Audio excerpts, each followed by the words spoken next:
Hiyo ndio hali, kwa sababu hatuna hata fedha za kutosheleza za kununua hata mafagio na mabero.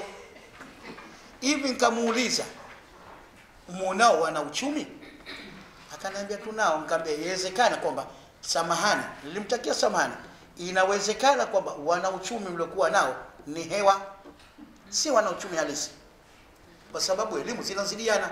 Lakini tu na mimi ni mwana uchumi, nilimwambia hivi, na mimi ni mwana uchumi, naomba njoo ofisini kwangu pale yajiwasoma uje uchukue hiyo elimu bure, lakini fedha mtazipata zidi ya kuzidisha kodi. Ni katika mwendelezo wa utekelezaji wa mradi wa kuondoa migogoro ya wafanyabiashara wadogo Zanzibar unaofadhiliwa na LSF ambao unatekelezwa na Jumuiya ya Wasaidizi wa Sheria Zanzibar ZAPAO. Katika utekelezaji wa mradi huu, ZAPAO wamekutana na wafanyabiashara na wajasiriamali kwa lengo la kutoa mapendekezo yao kwa sheria zinazowabana wafanyabiashara wadogo na kuzifanyia maboresho. Akitaja sababu za kufanyia maboresho ya sheria na kanuni zinazowakabili wafanyabiashara wadogo, mkufunzi kutoka Chuo Kikuu cha Zanzibar University, Rukaiya Wakif, ameiomba serikali kuifanyia maboresho sheria ya biashara kwa kuweka kanuni ambazo zitawafanya watoto wenye vipaji kuwainua wakiwa wadogo ili kupata wabunifu ambao watawezesha kuleta maendeleo ya nchi. Zungumzia ujasiriamali hasa,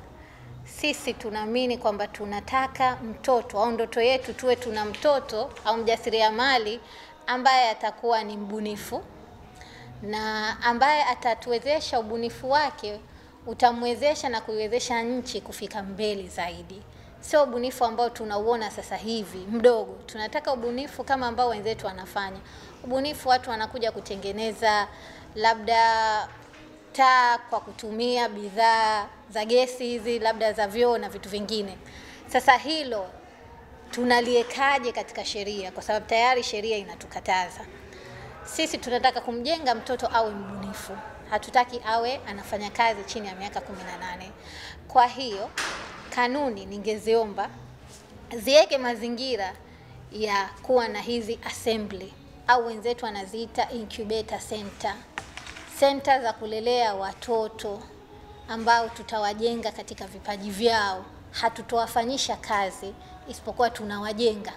Kwa hiyo kile ambacho watakitengeneza kama ni assignment, watatengeneza kama ni kazi za skuli au homework ambazo wenzi wao wanapewa, lakini sio kazi kidefinition ile ya kazi. Kwa hiyo tukiwa tuna hizi incubator center ambayo tumeanza kuwa nayo, lakini ni kwa wale ambao wamemaliza form 4 au wamemaliza form 6 au wamemaliza vyuo hawajapata kazi, tunayo ile ya Karume. Hatutaki ile. Huko tunakoenda tunataka incubator zianze tangu primary.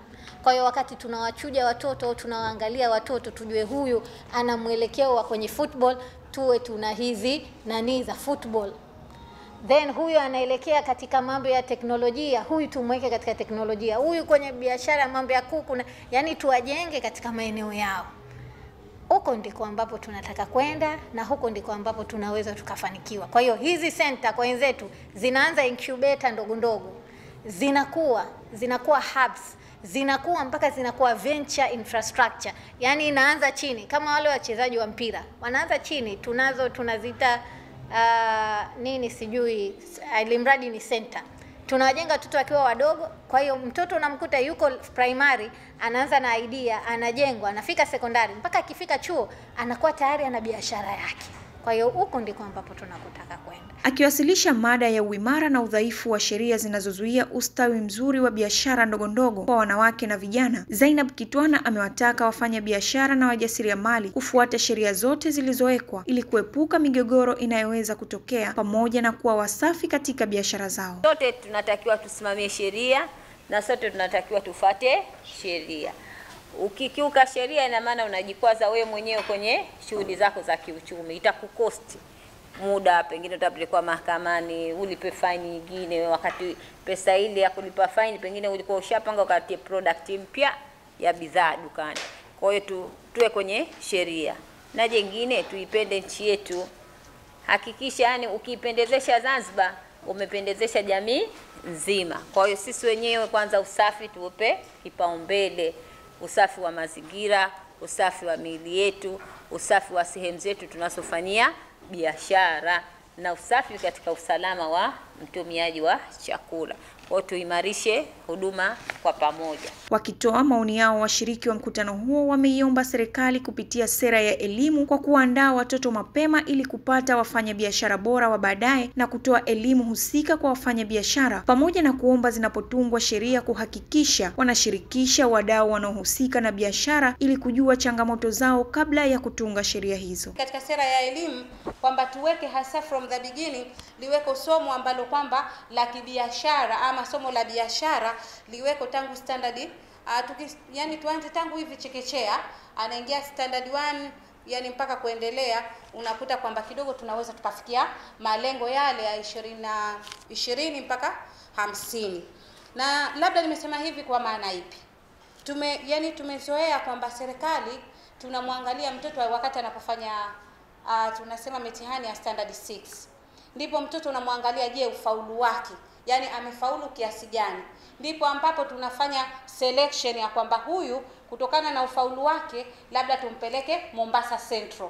Kwa hiyo pale kuna somo la biashara tayari tunaanza kumkulisha pale kwa kupitia ule ufaulu.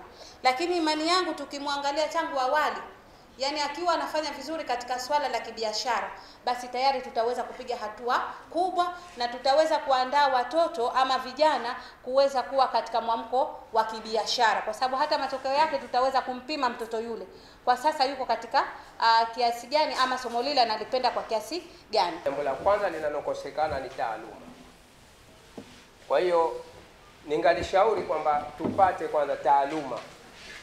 Inawezekana mfanyabiashara tayari kashabuni sehemu kwamba hii nataka kufanya biashara, lakini wanakujia pengine wale watu wanaohusika, wao wanakwambia wewe hivi usifanye, au pengine hapo usifunike plastiki hii. Lakini kukupa taaluma, kwanza wanatakana watoe taaluma. Ile biashara unayotaka kuifanya una ujuzi nao kiasi gani?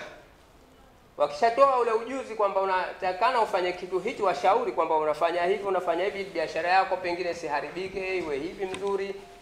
Halafu yake jingine lije sasa waweze kuwachukua training, yani kuweza kuwafanyisha angalau kuweza kupata taaluma moja mbili, ili ile biashara yao aone kwamba inakwenda vizuri. Kama wanaamini wafanyabiashara wadogo wadogo wajasiriamali kwamba masoko yapo yanapoishia gari daladala, yani gari za abiria, na ndio maana wanagombana authority na hawa wafanyabiashara, kwa sababu sasa hivi kumechukuliwa watu wamepelekwa kule kibanda maiti. Ni vizuri serikali imefanya maamuzi mazuri, lakini waamuzi wanakuwa na maamuzi. Zanzibar masoko yote yapo karibu na barabara. Soko la kibanda maiti lile lilikuweko kabla lile, kwa kumbukumbu, au sivyo jamani?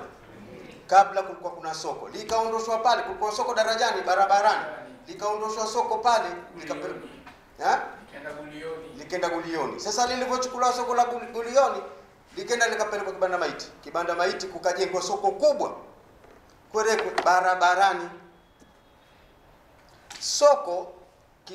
Sokoni, vituo vya daladala kwa mabasi na viwanja vya mpira ni sehemu, tukubali tukatae, ni sehemu za zogo.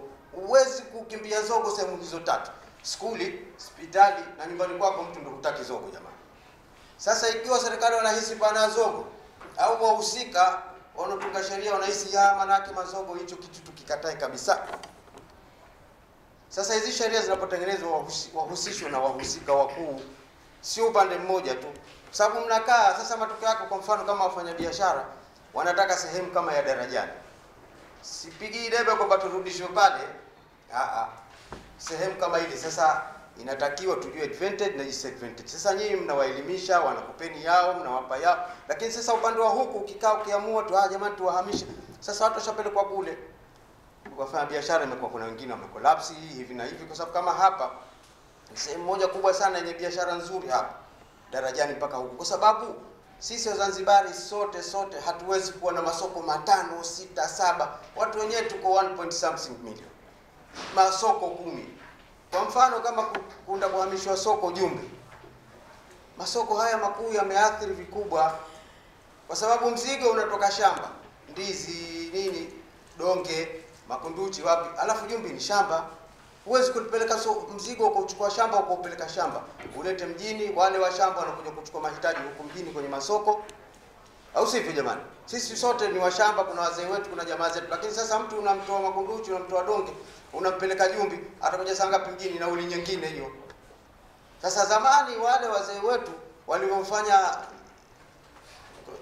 utafute Kiswahili kizuri, walipokuwa na maarifa wakayaleta masoko yakakuwepo mjini, walikuwa na akili zao manake na maarifa mazuri. Mkutano huo wa siku moja umeandaliwa na Jumuiya ya Wasaidizi wa Sheria Zanzibar ZAPAO kwa ufadhili wa LSF na umewashirikisha wadau mbalimbali wa biashara, Baraza la Manispaa, wafanya biashara na wajasiriamali kwa lengo la kujadili sheria zinazowakabili wafanya biashara ndogo ndogo ili kutoa mapendekezo yao yatakayosaidia kuondoa changamoto kwa wafanya biashara hasa wanawake na vijana kama dira ya 2050 inavyotaka. Mtazamaji wa Zinjibari TV, ili uwe wa kwanza kupata habari zetu, usisahau kulike, kushare, kucomment pamoja na kusubscribe. Safia Hussein, Zinjibari TV, fahari ya Zanzibar.